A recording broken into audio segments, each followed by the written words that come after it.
बिस्मिल्लाहिर्रहमानिर्रहीम। अस्सलाम वालेकुम। तो कैसे हैं आप सब लोग? उम्मीद करती हूँ अल्लाह ताला के फजल करम से आप सब लोग ठीक होंगे।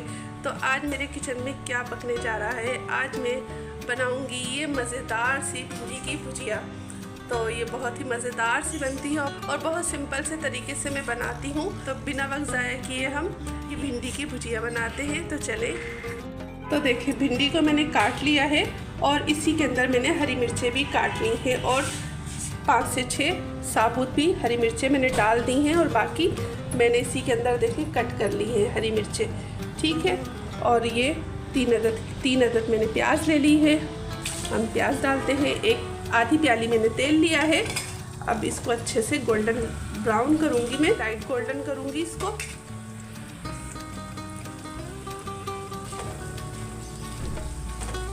जब ये गोल्डन हो जाएगी लाइट कलर की तो फिर मैं उस वक्त आपको दिखाऊंगी। तो लीजिए जनाब, प्याज गोल्डन हो गई थी तो मैंने इसके अंदर भिंडी डालना शुरू कर दी है। तो देखिए, और साथ ही साथ मैं कुछ टिप्स भी बताऊंगी आपको कि भिंडी पकाते वक्त किन चीज़ों का ख्याल रखना पड़ता है। सब में पहले तो हमने देखें प्याज को गोल्डन कर लिया है और भिंडी हमेशा ढक कर नहीं बनाई जाती, ढक्कन खोल के बनाई जाती है। तो देखें, ये भिंडी ऐसे ही रहेगी और इसका मैंने ढक्कन खोला हुआ है, इसको ढाकूंगी नहीं। भिंडी हमेशा ढक्कन खोल के ही बनाई जाती है। बस जब आप भिंडी पकाएं तो इधर उधर ना हो कि कोई चीज़ आपके सालन में गिर जाए, ठीक है। भिंडी इस तरह ही बनाइए आप, जिस तरह मैं आपको गाइड कर रही हूँ। और नमक बिल्कुल नहीं डालूँगी अभी भिंडी में। अभी भिंडी को मैं गोल्डन करूँगी थोड़ा। भिंडी का थोड़ा बिल्कुल ये जो लस होता है, भिंडी की जो लेसपना होता है, ये ख़त्म हो जाए तो उसके बाद मैं टमाटर डालूँगी। अभी टमाटर नहीं डालूँगी। भिंडी को थोड़ा सा मैं फ्राई करूँगी प्याज के साथ ही। तो देखिए, इसका सारा लस जो था वो ख़त्म हो चुका है और मैंने इसके अंदर अभी नमक नहीं डाला है, ठीक है।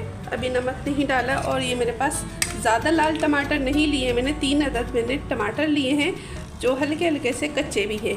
अब मैं ये डाल दूँगी इसके अंदर। टमाटर डाल दी है मैंने। अब मैं 1 खाने का चम्मच कुटी लाल मिर्चें डालूँगी। मिर्चें आप अपने टेस्ट के मुताबिक डालें, कम या ज़्यादा आप कर सकते हैं।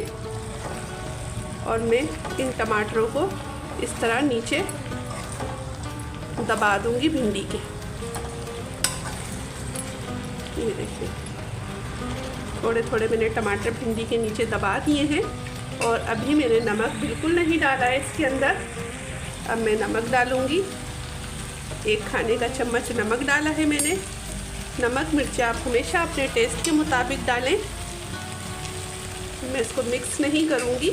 और अब मैं इसको ढक्कन को कवर करूंगी, बिल्कुल लो फ्लेम पे रख दूंगी चूल्हा। 2 से 3 मिनट लगेंगे हमारी भिंडी को तैयार होने में। तो देखिए, भिंडी हमारी है तैयार और इसमें स्टीम उठ रही है जिसकी वजह से ऐसा नज़र आ रहा है। तो अब मैं डिश आउट करती हूँ। तो देखिए, अल्हम्दुलिल्लाह हमारी भिंडी की भुजिया है तैयार। और देख रहे लुक कितना मज़ेदार सा आया है। ये बहुत ही मज़ेदार सी बनी है और चटपटी भी। उम्मीद करती हूँ हमेशा की तरह आप लोगों को मेरी ये रेसिपी भी ज़रूर पसंद आएगी। अगर पसंद आए तो आप भी लाइक करें और फैमिली एंड फ्रेंड में भी शेयर करें। इंशाल्लाह फिर आपके सामने हाजिर होंगी ऐसे ही मज़ेदार सी रेसिपी के साथ। जब तक के लिए अल्लाह हाफिज़, अल्लाह निगहबान।